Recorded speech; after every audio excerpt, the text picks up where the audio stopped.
تمام تعریفیں حمد و ثنا اللہ تعالیٰ جل مجدہ الکریم کے لیے، درود و سلام نبی کرم نور مجسم شفیع معظم احمد مجتبیٰ جناب حضرت محمد مصطفیٰ صلی اللہ تعالیٰ علیہ وسلم کی ذات والا صفات کے لیے حمد و صلات کے بعد، عزیز دوستوں، بزرگوں، بھائیوں، اللہ تبارک و تعالیٰ نے قرآن حکیم میں نبی رحمت صلی اللہ تعالیٰ علیہ وسلم کی عظمتوں کا، شانوں کا، بلندیوں کا ذکر فرمایا ہے۔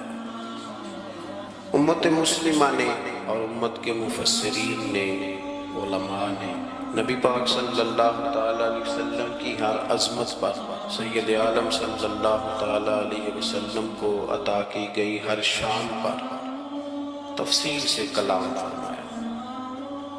ہمارے بزرگوں نے سید عالم علیہ السلام کی عظمتوں کو کھول کھول کر امت کو سنایا اور بتایا، لیکن پھر بھی بہت سارے پہلو تشنا ہیں، اور جیسے جیسے وقت گزرتا جائے گا امت تک حضور سید عالم علیہ السلام کی عظمتوں کو پہنچایا جاتا رہے گا اور لوگ اس سے استفادہ کرتے رہیں گے۔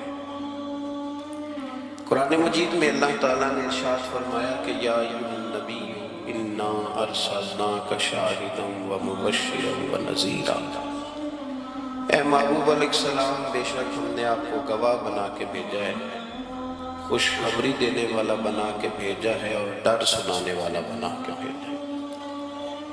پھر فرمایا وَدَاعِيًا إِلَى اللَّهِ بِإِذْنِهِ، اور ہم نے آپ کو اللہ کی طرف دعوت دینے والا بنا کے بھیجا ہے اس کے اذن کے ساتھ، وَسِرَاجًا مُنِيرًا، اور آپ کو چمکتا ہوا آفتاب بنا کے بھیجا ہے۔ دنیا کے اندر انسان میں جو چیز اسے رغبت دیتی ہے، جو اس کو عمل پر ابھارتی ہے، وہ اس کا عقیدہ اور اس کی سوچ ہوتی ہے۔ انسان کے جو افکار ہوتے ہیں نا، جو اس کی سوچیں ہوتی ہیں، وہ اس کے عمل کو مرتب کرتی ہیں۔ انسان کا جس طرح کا نظریہ ہوتا ہے، پھر وہ زندگی میں عمل بھی اسی طرح کے کرتا ہے۔ لوگوں کے بیچ رہ کے وہ وقت بھی اسی طرح ہی گزارتا ہے۔ قریش مکہ اور حضور سید عالم صلی اللہ تعالیٰ علیہ وسلم سے جو پہلے کے لوگ تھے، ان کے افکار بہت ساری خرابیوں کا شکار ہو گئے تھے، فکری کمزوریاں پیدا ہو گئی تھی، مختلف قسم کی اوہام پرستی کا وہ شکار تھے، تو ہمات میں الجھ گئے تھے۔ حج کا موقع آیا ہے تو اب انہوں نے قبولیت کا یہ نظریہ گھڑ لیا ہے کہ ننگے ہو کے معاذ اللہ طواف کریں گے بیت اللہ کا۔ قربانی کا موقع آیا ہے تو جانوروں کا خون دیواروں کے ساتھ لگائیں گے خانہ کعبہ، اور قرآن حکیم ہمیں یہ بھی بتلاتا ہے کہ جب حج کر کے لوٹتے ہیں تو اب دروازوں سے نہیں گزرنا، اب ہم نے کوئی اور رستے فلاں کے گھروں میں آنا ہے، اس لیے کہ ہم نیک ہو کے آئے۔ تو مختلف قسم کی توہمات انہوں نے گڑھ دی تھی، اللہ تبارک و تعالیٰ کی ذات کے بارے میں بھی، انبیاء کرام علیہ السلام کے بارے میں۔ قرآن مجید ہمیں کہتا ہے کہ یہودیوں نے جناب عزیر علیہ السلام کو اللہ کا بیٹا کہا، عیسائیوں نے معاذ اللہ حضرت عیسیٰ علیہ السلام کو اللہ کا بیٹا کہا۔ تو افکار کے اندر جب انسان کے بہت زیادہ خرابیاں آ جاتی ہیں، یعنی ایک آدمی کا ذہن بن گیا نا سارے لوگ چور ہی ہیں، تو پھر کسی سے دوستی کرنا، کسی کے ساتھ چلنا، وقت گزارنا اس کے لیے دشوار ہی نہیں، محال بھی ہو جاتا ہے۔ اور اگر انسان محسوس کرنے لگتا ہے نا کہ یار نہیں، ایسا نہیں ہے، یہ میرے رسول کریم کی امت ہے، اور حضور علیہ السلام نے فرمایا میری امت کبھی گمراہی پر جمع نہیں ہوئی، تو امت میں خیر ہے، ہمیں خیر کو تلاش کرنا چاہیے۔ پھر انسان آہستہ آہستہ نرم ہونے لگتا ہے، لوگوں کو گنجائش دینے لگتا ہے، اور ان کی باتوں کو، ان کی کمزوریوں پر وہ استدلال کرتا ہے کہ یہاں کمزور پڑ گئے ہوں گے، یہاں یہ مسئلہ ہو گیا ہوگا۔ وہ کسی نے کہا تھا کہ جانے کس عمر میں جائے گی یہ عادت میری، روٹنا اس سے تو اوروں سے الجھتے پھرتے۔ کئی دفعہ یوں بھی ہوتا ہے۔ تو ہمارے ہاں افکار میں اگر حسن رہے، تازگی رہے، خوبصورتی رہے، اب بھی کچھ لوگ ایسے ہیں جو اعتدال کا رستہ چھوڑ جاتے ہیں۔ صوفیاء کی جماعت میں جب سے ملنگوں نے قدم رکھا ہے، اور بہت سارے ایسے لوگ جو کہتے ہیں کہ نہیں تمہیں نہیں پتا بات معرفت کی ہے، تو ان لوگوں نے بھی خرابی پیدا کر دی۔ پھر اس کا نقصان یہ ہوا کہ کچھ دانشوروں نے، شعراء نے، سیاستدانوں نے معاذ اللہ یہاں تک کہنا شروع کر دیا کہ جو جس کو بھی پکارتا ہے کسی نہ کسی روپ میں اللہ کو ہی پکارتا ہے۔ افکار میلے کر دیے بھئی، اگر جس کو بھی جو پکارا جا رہا تھا تو وہ معاذ اللہ اللہ کو ہی پکارا جا رہا تھا، جس کے سامنے جو جھکتا تھا تو کوئی نہ کوئی اس کے ہاں توحید پائی ہی جاتی تھی۔ تو پھر اللہ کے رسول بتوں کے خلاف کیوں جہاد کرتے ہیں؟ پھر لا الہ الا اللہ کا کیا معنی؟ تو ایک تو وہ طبقہ آیا، پھر ایک الہاد اور بے دینی کا رویہ کچھ لوگوں نے یہ بھی اختیار کیا کہ معاذ اللہ انہوں نے مسبب الاسباب کی بجائے لوگوں کو اسباب پر زیادہ توقع کرنے کا معاذ اللہ درس دیا۔ دعاؤں سے کام نہیں چلتا، خالی نعروں سے بات نہیں بنتی۔ اس کو یہاں تک لے گئے کہ اگر آج انہیں حضور کا کوئی معجزہ بتایا جائے، کسی کرامت کی بات کی جائے، اللہ تبارک و تعالیٰ کی طرف سے عطا کردہ کسی انہونی ایسی بات ہے جس میں خالصتاً قدرت الہی کا دخل ہو، تو ان لوگوں کے لیے ماننا مشکل ہو جاتا ہے، کیونکہ انہوں نے زور ہی اس بات پہ دے دیا۔ تو ان سارے رویوں کے اندر ہمیں پھر پلٹ کر انہی تعلیمات کی طرف توجہ کرنی ہوگی جو مدینے والے محبوب نے ہمیں عطا فرمائی، جو حضور نے عقائد اور نظریات کا حسن ہمیں عطا فرمایا۔ یہ میرا دور گھبرائے ہوئے لوگوں کا دور ہے، پریشان لوگوں کا دور ہے۔ ڈپریشن کے مریضوں کی تعداد 65% تک پہنچ گئی ہے۔ اس قدر زیادہ لوگ ڈرے ہوئے، پتہ نہیں کیا ہوگا۔ جو غریب ہو گیا وہ جانتا ہے شاید کبھی بھی میرا ہاتھ نہیں پڑے گا، جو بیمار ہو گیا وہ سمجھتا ہے کہ شاید کبھی تندرست نہیں ہوگا۔ تو کمزوری آ گئی اور تیزی کے ساتھ آئی۔ ٹی وی پہ بیٹھے لوگوں نے بھی کمزور کیا۔ پھر ایک تعویذ دھاگے والے تھے، انہوں نے بھی کہہ دیا تینوں کسی نے کچھ کیتا ہے۔ وہ بھئی کنے کیتا ہے؟ کہندہ ہے دا مینوں حکم ہی نہیں، مینوں تے شرارت دا حکم سی میں کر چھڑی، تینوں کسی نے کوشش۔ اب تو سوچتا ہے جتنے تیرے دشمن ہیں تو ان کی لسٹ بنا لے۔ تو شرارتیں ہوئی، لوگ کمزور ہوئے، افکار کے اندر کمزوری آئی۔ رسول کریم صلی اللہ علیہ وسلم لوگوں کو طاقتور کرتے، توکل کا درس دیتے، توحید باری تعالیٰ کے سفرے جذبے حضور اپنے غلاموں کو عطا فرماتے، ان کی فکری حضور تربیت فرماتے، فکری۔ اللہ کے رسول صلی اللہ علیہ وسلم غار صوف میں موجود ہیں، ساتھ سیدنا صدیق اکبر رضی اللہ تعالیٰ۔ کفار جو گرفتار کرنے والے تھے، پیچھے لگے ہوئے تھے، وہ غار صوف کے دروازے تک آ گئے۔ جس طرح ڈاکٹر بول دیتا ہے، وہ کہہ دیتا ہے کہ اب جناب مشکل ہے، اگلے ہفتے آپ چلے جائیں گے، تو وہ جو کمزور لوگ ہیں انہوں نے اگلے ہفتے کیا جانا ہوتا ہے، وہ جب ڈاکٹر بتاتا ہے اسی وقت ہی فوت ہو جاتا ہے۔ وہ کہتے ہیں اگلا ہفتہ تو لیٹ ہے، اسی وقت ہی سمیٹ لیتے ہیں سامان سفر۔ اور کچھ لوگ ایسے تھے، ڈاکٹر نے کہا کہ جناب آپ کی رپورٹس بتاتی ہیں کہ آپ بہت جلدی چلے جائیں گے، تو انہوں نے کہا جناب آپ جو کہہ رہے ہیں اپنے علم کے مطابق کہہ رہے ہیں، پر ہونا تو وہ ہے جو میرا رب کریم چاہے گا۔ یہ وہ جذبات ہیں جو ہمیں رسول کریم علیہ السلام نے عطا فرمایا۔ دیکھو حضرت ابوبکر صدیق رضی اللہ تعالیٰ عنہ کے ساتھ حضور غار صوف میں موجود ہیں۔ کفار جو گرفتار کرنے والے ہیں وہ دروازے تک آ گئے، بالکل دروازے تک۔ اور جناب صدیق اکبر رضی اللہ تعالیٰ عنہ ان کو دیکھ کر تھوڑا سا گھبرائے، اپنے لیے نہیں، ذات مصطفیٰ گھبرائے، کہیں حضور کو کوئی تکلیف نہ پہنچ جائے، تھوڑا گھبرائے۔ یا رسول اللہ وہ تو قریب آ گئے، اور اگر انہوں نے پیروں کی جانب جھک کر دیکھا تو ہمیں دیکھ لیں گے۔ بالکل سرانے پہنچ گئے، یہ آ گئے، کھڑے ہو گئے، اور درمیان میں پردہ کیا ہے؟ مکڑی کا جالا، اور مکڑی کا جالا پھونک سے بھی اڑ جاتا ہے، تو مکڑی کا جالا بیچ میں، حضور وہ تو پہنچ گئے، ذرا جھک کر کے دیکھیں گے تو وہ تو ہمیں پکڑ لیں گے۔ اب یہ وقت تربیت ہے، اور وہ تربیت جو محبوب نے اپنے اس عظیم صحابی کی فرمائی، اس تربیت کو میرے رب کریم نے قرآن مجید میں بیان فرمایا۔ حضور فرماتے ہیں، رب فرماتا ہے کہ فرمایا محبوب نے، فرمایا لا تحزن، ابو بکر گھبرا رہا۔ یہ ایک موقع ہوتا ہے جب انسان کو گھیر لیتی ہیں مشکلات چاروں جانب سے، اور جو بھی آتا ہے وہ اسے مایوس ہی کرتا ہے، لیکن حالات کے سہمے ہوئے لوگوں کو بتا دو، حالات بدل جاتے ہیں، ایک جیسے نہیں رہتے۔ کہا لا تحزن، ابو بکر گھبرا گیا۔ کیوں؟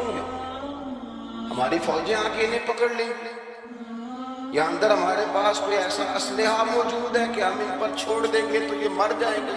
لا تحزن، ابو بکر گھبرائیے مت۔ کیوں نہ گھبرائیے؟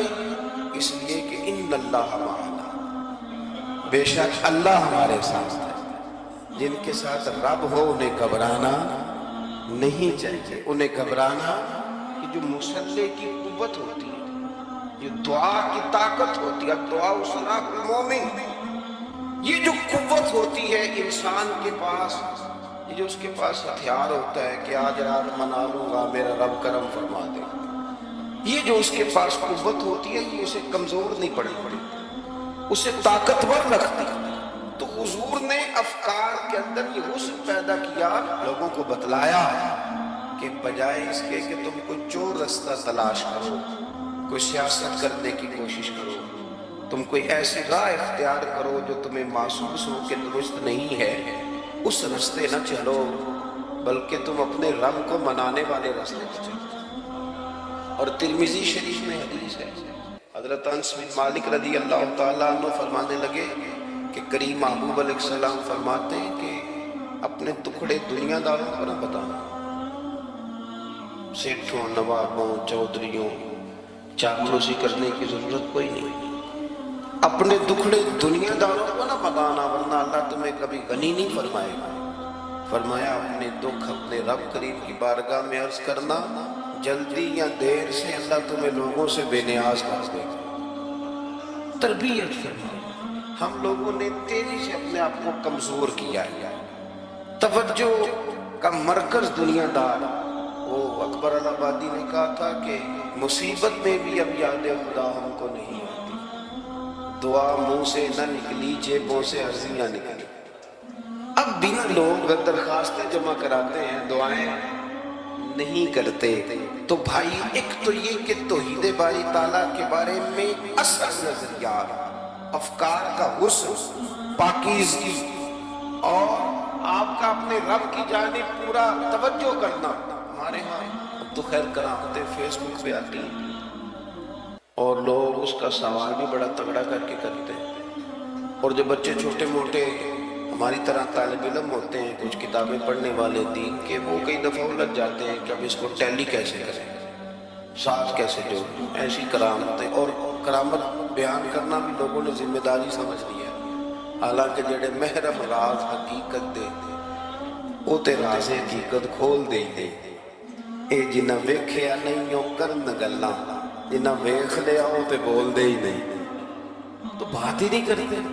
تو کرامت نہ جوڑ جاڑ کے نا کہیں فٹ کی جاتی ہے۔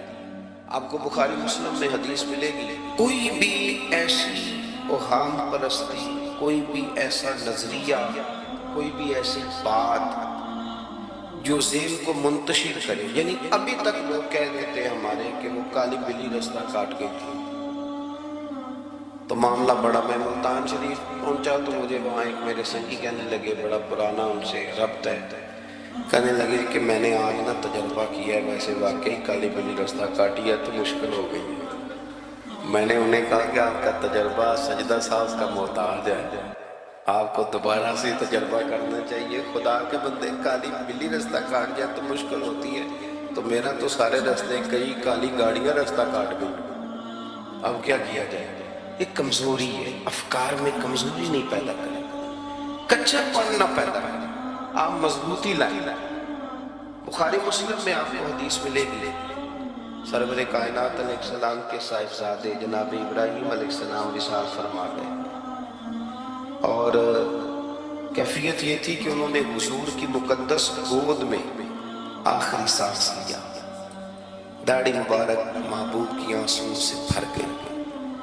حضرت انس کہتے ہیں عرض کی یا رسول اللہ آپ بھی آنسو بہاتے ہیں؟ فرمایا میرا بیٹا گیا ہے تو آنسو نکل آئے ہیں، ورنہ میری زبان پہ وہی جاری ہے جس سے میرا رب راضی ہوتا ہے۔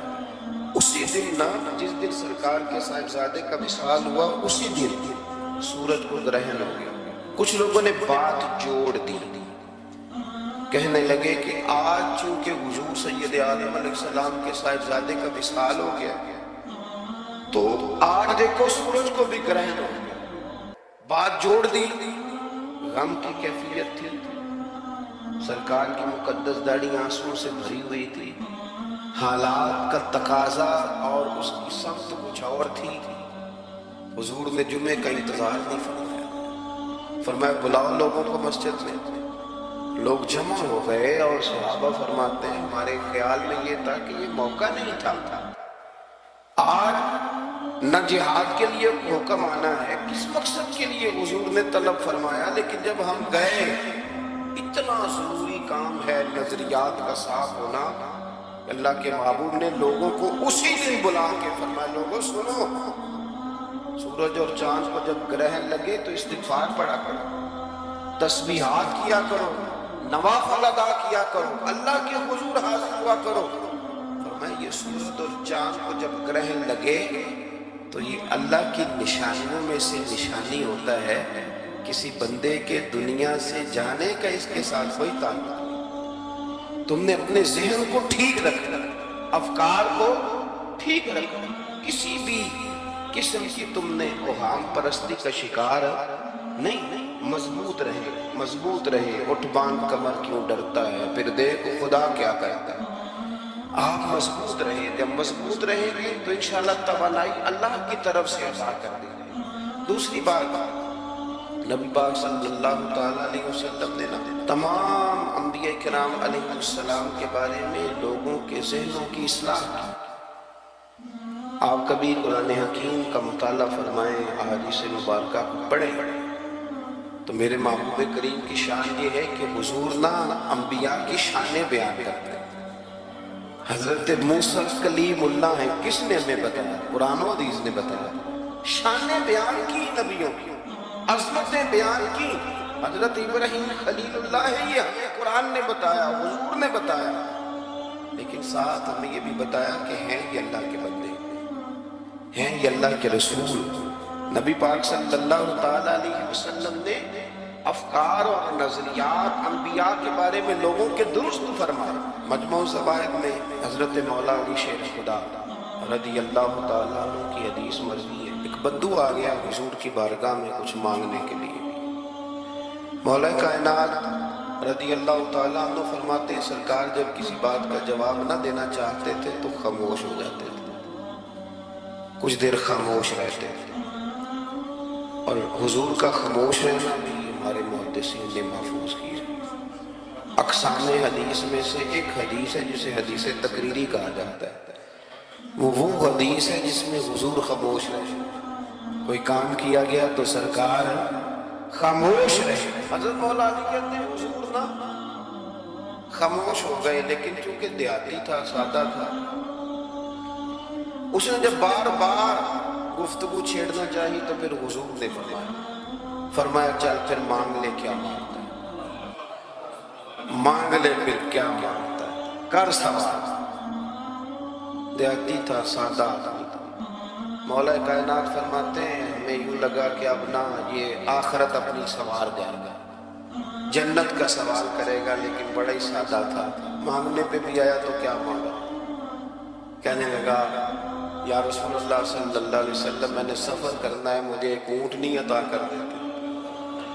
حضرت سلطان باہو سے کسی نے کہا کہ بڑے لوگ مرید ہوتے ہیں تو فرمانے لگے رابطہ تعلق کوئی نہیں ملے، جو ملے تعلق زر تھا۔ تو بہت سارے لوگ ایسے آتے ہیں جو کامل شہر کے پاس بھی آگے جاتے ہیں، دکان کو نہیں چلتی، یہ تو کسی سیٹ سے مشورہ کر لیتے کاروبار چلانے کا، آپ کو ڈھنگ بتا رہے ہیں۔ یہ یہاں آ کے بھی آپ نے یہی سوال کیا، یہاں پہنچ کے بھی یہی سوال، تو نبی پاک صلی اللہ تعالیٰ علیہ وسلم سے کہنے لگا ایک اونٹ دے دے آنے جانے کے لیے. حضرت علی کہتے ہیں ہمیں بڑا افسوس ہوا یار تو آیا کہاں پہ اور تو مانگ کیا رہا ہے؟ تو بارگاہ دیکھ اور اپنا سوال دے. تو کہاں کھڑا ہے؟ کیا مانگ رہا ہے؟ حضور مسکرائے اور مسکرا کر کے فرمایا کہ اونٹ تجھے دیا چل کچھ اور بھی مانگ. حضرت علی کہتے ہیں ہم نے کہا آپ جنت مانگے گا جی. تو بڑا ہی بھولا تھا. کہنے لگا جی اگر آپ کچھ اور بھی دینا چاہتے ہیں تو اونٹ پہ ڈالنے کے لیے کجاوا بھی دے دیں. تو حضرت مولا علی شیر خدا فرماتے ہیں ہمیں پھر بڑا افسوس ہوا کہ یار دیکھو اتنا چانس ملا پھر کھو دیا. رسول کریم علیہ السلام بھی مسکرائے اور سرور کائنات کی جو مسکراہٹ ہوتی تھی وہ نہ خوشیاں تقسیم کرتی. اعلیٰ حضرت رحمت اللہ علیہ فرماتے ہیں جس کی تسکین سے روتے ہوئے ہنستے، جس کی تسکین سے روتے. اب یہاں سوال پیدا ہوتا تھا کہ پھر اس مسکراہٹ کے لیے تو انتظار کرنا پڑتا ہوتا کہ حضور مسکرائیں تو روتے ہوئے ہنسیں. تو اگلا شعر بھی ہے اور جواب بھی ہے. فرمانے لگے جس کی تسکین سے روتے ہوئے ہنس پڑے اس تبسم کی عادت پہ لاکھوں سلام. یہ تو عادت ہے حضور، یہ تو عادت ہے مسکراتے رہے. تو حضور بھی زیر لب مسکرائے. تیسری دفعہ میرے قریب نے پھر فرمایا چل مانگ لے کچھ، تجھے ایک چانس اور دیتے ہیں. پر مولا کائنات فرماتے ہیں بڑا ہی بھولا تھا. تیسرا چانس ملا گویا گولڈن چانس ملا، لیکن پھر بھی وہیں کا وہیں رہ گیا. کہنے لگا ٹھیک ہے اگر آپ کچھ اور بھی دینا چاہتے ہیں تو میرا سفر لمبا آنے جانے کا خرچہ بھی دیں گے. اللہ اکبر. اب حضور عقائد کی بابت بتانے لگے کہ رسالت کے بارے میں، محبوب کے بارے میں عقیدہ کیسا ہونا چاہیے. تو حضور علیہ السلام فرمانے لگے تجھ سے تو وہ بنی اسرائیل کی بڑھیا ہی اچھی تھی. یا رسول اللہ صلی اللہ علیہ وسلم کون سی؟ تو حضور فرمانے لگے جناب موسیٰ علیہ السلام کا حکم ہوا ہجرت کریں. تو آپ جاننے لگے تو پھر ارشاد خدا بندی ہوا کہ جہاں حضرت یوسف علیہ السلام مدفون ہے آپ کا مزار پرانوار ہے. اگر آپ کو جانا ہے تو پھر ان کے تابوت کو بھی آپ نکال کر کے ساتھ لے جائیں. حضرت سیدنا موسیٰ علیہ السلام نے لوگوں سے پوچھا تمہیں پتہ ہے جناب یوسف کا مزار کہاں ہے؟ کسی کو نہیں پتا. ایک بوڑھی اماں ہے سیف العمر، اس کو خبر ہے. حضرت موسیٰ علیہ السلام نے اس سے کہا اماں تو بتائے گی کہ حضرت یوسف کا مزار کہاں؟ تو کہنے لگی بتاؤں گی پر مفت نہیں بتاؤں گا. یہ حضور بیان کر رہا ہے بتاؤں گی پر فری میں نہیں بتاؤں گا. میں نا مفت تھوڑی بتاؤں گی. فرمایا چل تو اپنی قیمت بتا بتانے کی. تو کہنے لگی میں اس شرط پہ جناب یوسف کے مزار کا پتہ بتاؤں گی کہ آپ مجھے جنت میں وہ والا گھر دیں گے جس کے پڑوسی جناب موسیٰ علیہ السلام. آپ کے پڑوس میں گھر چاہیے. تجھ سے تجھی کو مانگ کے میں نے مانگ لی ساری کائنات. وہ والا مکان چاہیے جس کے پڑوسی آپ. تو حضرت موسیٰ کلیم فرمانے لگے اماں چل جنت مانگ، تو نبیوں کے قریب مکان مانگ رہی ہے. وہ تو بڑا اونچا درجہ ہوگا، تو بڑی دور پہنچ گئی. اتنی بڑی سوسائٹی میں پلاٹ مانگ لیے، وہاں پہنچ گئی. تو بوڑھی کہنے لگی ٹھیک ہے پھر اگر یہ معاملہ ہے تو پھر ختم ہو گئی بات. اگر آپ نہیں بتاتے تو جائے میں بھی نہیں پتہ بتاتی. جب وہ اڑ گئی ٹھہر گئی اور اڑی بھی کس طرح، یہ بھی میرے اللہ کی توفیق. میری طلب بھی تو تیرے کرم کا صدقہ ہے، میری طلب بھی تو تیرے کرم کا صدقہ ہے. یہ پاؤں اٹھتے نہیں بلکہ یہ اٹھائے جاتے ہیں. تو وہ کہنے لگی میں نہیں پھر بتاتی، آپ کسی اور سے پوچھ لیں. جناب موسیٰ خاموش ہوئے تو ارشاد خدا بندی ہوا کلیم اپنے پڑوس میں مکان دینے کا وعدہ آپ کر لیں اور مکان انہیں میں عطا کر دوں گا. تو حضور سید عالم صلی اللہ تعالیٰ علیہ وسلم نے اس بدو کی موجودگی میں تربیت فرمائی صحابہ کی. یہ چیزیں بھی حضور نے عطا فرمائی. لیکن جب تمہیں کہا جائے مانگو تو پھر یہ کریم رسول کا دروازہ، مانگیں گے مانگے جائیں گے اور منہ مانگی پائیں گے۔ سرکار میں نہ لا ہے نہ حاجت اگر کی، تو افکار کا حسن، نظریات کی پاکیزگی۔ ہمارے ہاں نا آج کل جو ہمیں لیکچر دیے جاتے ہیں نا، بالخصوص جو طلباء سائنس پڑھتے ہیں، تو وہ جب سوالات اٹھاتے ہیں تو اس میں کچھ ایسی چیزیں بھی آتی ہیں۔ یہ ابھی کورونا کے حالات جب پچھلے دنوں چل رہے تھے تو اس وقت دو تین قسم کے لوگ ہوئے۔ ایک تو وہ ہوتے ہیں جو بالکل ہی ڈرتے، کہتے ہیں وہ چھوڑو جو ہوگا دیکھا جائے گا، اور ایک وہ ہوتے ہیں جو اتنا ڈرتے ہیں کہ بیچارے اپنے سائے سے بھی ڈرنے لگ جاتے ہیں۔ تو یہ دونوں باتیں جو ہیں یہ درست نہیں۔ درست کیا ہے کہ آپ احتیاط بھی کریں گے پر بھروسہ اپنے رب کریم کی ذات پر کریں گے، بھروسہ اللہ۔ تو لوگوں کو ڈرایا جاتا ہے اور جو خوف پھیلایا جاتا ہے ہمارے یہاں، وہ بڑا عجیب قسم کا انداز ہے۔ قبر کو کھڑکی کوئی نہیں ہوتی، دروازہ کوئی نہیں ہوتا، آکسیجن کیسے جائے گی؟ یا کبھی ٹویٹر پر مختلف بڑے لوگوں کے پیغامات دیکھیں تو موت کے بارے میں جب وہ چیزیں شیئر کرتے ہیں تو عجیب سا رنگ اس کا معصوم ہوتا ہے کہ اللہ جانے یہ بیچارہ کہاں کھڑا ہو گیا، اور خوف، اور لوگ اس کا ذہن بنا کے ڈرتے ہیں۔ ڈرنا چاہیے، ضرور ڈرنا چاہیے، لیکن ایک بات یاد رکھیں، حضرت مولا علی فرمایا کرتے تھے کہ ڈرنا تو اپنے اعمال سے چاہیے اور ان کو درست کرنا چاہیے۔ ڈرنا تو اس چیز سے چاہیے کہ کیا ہم نے وہ رستہ اختیار کیا ہے جو قبر کو بالکل تنگ کر دے، جو جہنم کے گڑھوں میں سے گڑھا بنا دے؟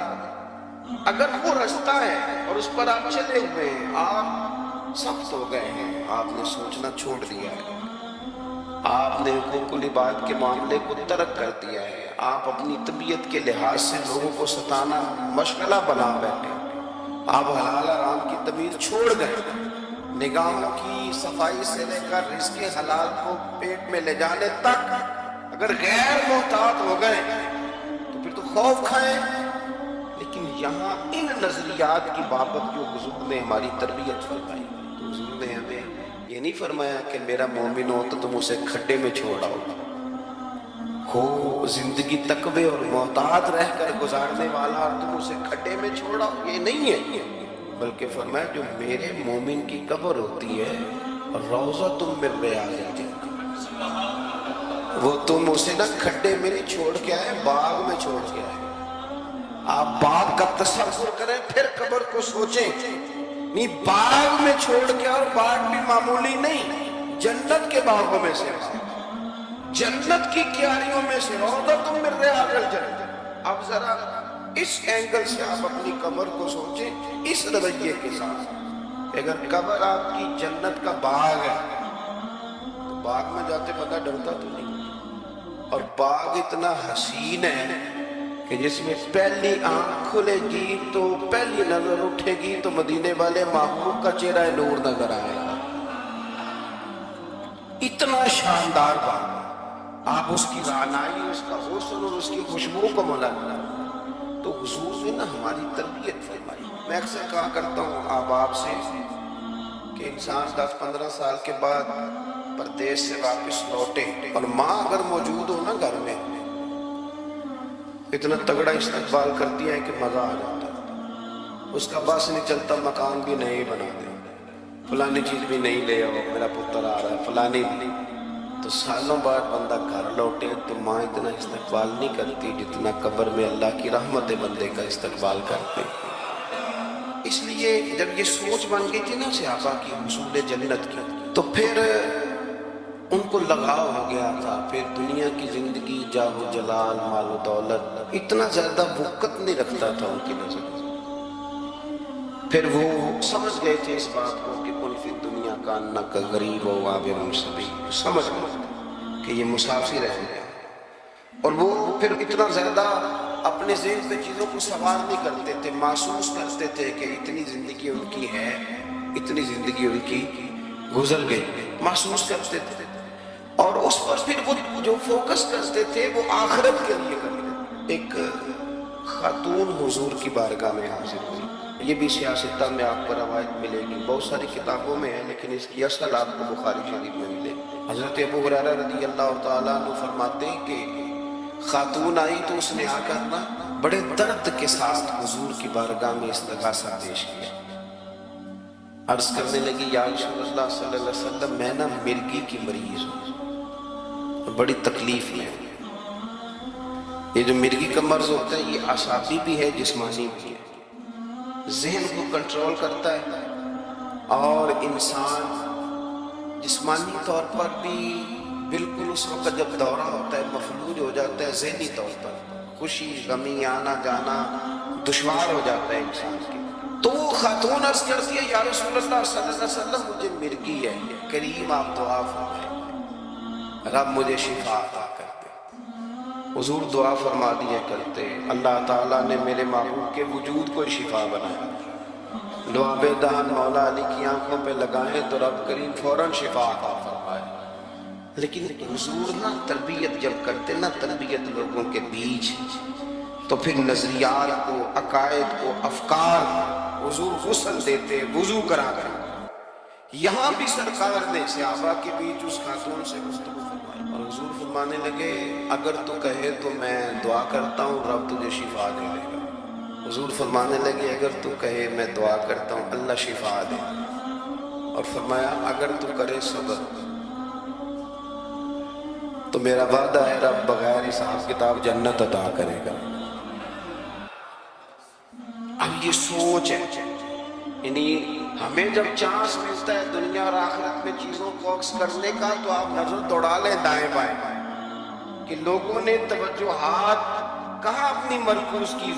حضور نے فرمایا اگر تو کہے تو رب کریم ہے وہ شفا دے گا میں دعا کروں. اور اگر تو صبر کرے مانو کیا کہ اگر تم مرگی کے ساتھ ہی گزارا کرے اس کے ساتھ ہی وقت بتائے تو پھر رب تجھے جنت دے گا. یہ سمجھ لے بات، اس پر غور کریں. وہ جو بیماری کو رحمت کہا گیا تو یہاں اس کا عملی مظاہرہ ہونے جا رہا ہے. حضور فرمانے لگے گر تو صبر کرے تو رب جنت دے گا. صحابہ کہتے ہیں اس پوری نے ایک منٹ نہیں لگایا سوچنے کے لیے، فوراً عرض کرنے لگے. گویا عرض کرتی ہے حضور تھوڑی سی تو زندگی ہے، میں مرگی کے ساتھ ہی گزارا کر لوں گی، آپ دعا کریں رب مجھے جنت عطا کر دے، ہاں میرے لیے جنت کی دعا کر دے. تو صحابہ فرماتے حضور نے دعا کر دی، گویا وعدہ ہو گیا جنت کا. وہ عرض کرتی ہے یا رسول اللہ صلی اللہ علیہ وسلم جب مرگی ہوتی ہے تو میرے وجود سے کپڑا ہٹ جاتا ہے، ستر کا مسئلہ بنتا ہے، اس کے لیے آپ ضرور اللہ کے حضور عرض کریں. تو سرکار نے دعا کر دی. صحابہ فرماتے ہیں کہ وہ دیر تک موجود رہی، دیر تک. حضرت عثمان غنی کے زمانہ مبارکہ وہ بوڑھی موجود رہی. جب بھی انہیں مرگی ہوتی تھی کپڑا اپنی جگہ پہ موجود رہتا تھا، اور جب ہم سے کوئی کسی جنتی کو دیکھنے کا سوال کرتا تھا تو ہم کہتے تھے اس بوڑھی کو دیکھ لو، اسے دنیا میں ہی حضور نے جنت کی بشارت عطا فرمائی. تو جو سمجھنے کی بات ہے وہی ہے توحید، رسالت، قبر، حشر. اس کے بارے میں اپنے نظریات کو صاف ستھرا رکھیں. وقت تیزی سے بیت رہا ہے، وقت جو اپنی اس کی سپیڈ ہے اس کے ساتھ وہ گزر رہا ہے. قریب ہوتے جا رہے ہیں لوگ قبر کے، آخرت کے. کرنے کا کام یہ ہے کہ ہمارے نظریات وہ ہوں جو ہمیں رسول کریم نے عطا فرمائے. حضرت فاروق اعظم رضی اللہ تعالیٰ عنہ جیسے دلیر آدمی حضور کے مقدس وجود پر موٹے بان کی چارپائی کے نشان دے کے جب روئے ہیں تو حضور نے وہاں بھی تربیت فرمائی ہے. فرمایا عمر کیا تم پسند نہیں کرتے کہ اللہ آخرت کی ساری شانیں ہمیں ہی عطا کرے، اور دنیا میں ہم تھوڑی سی مشکل دیکھ لیں تو ان چیزوں کو ہم نے سمجھنا ہے. یہ چیزیں ہمیں جینے میں آسانی پیدا کریں، ہمارے لیے مددگار ثابت ہوں، ہمارے افکار کو یہ تازہ رکھیں. پھر بہت زیادہ الجھاؤ، بہت زیادہ پریشان ہونا، بہت زیادہ ڈپریشن کا شکار ہونا، بہت زیادہ ہمارا دنیاوی معاملات کے اندر تفکر کرنا یہ ہمیں کمزور نہیں کرے گا بلکہ ہم توانا رہیں گے. اللہ کے حضور دعا ہے مالک کریم کئی بھی باتوں کو قبولیت کا درجہ عطا فرمائے. دوران گفتگو جہاں بھول گئے اللہ ہمارے ساتھ درگزر والا معاملہ فرمائے. آخر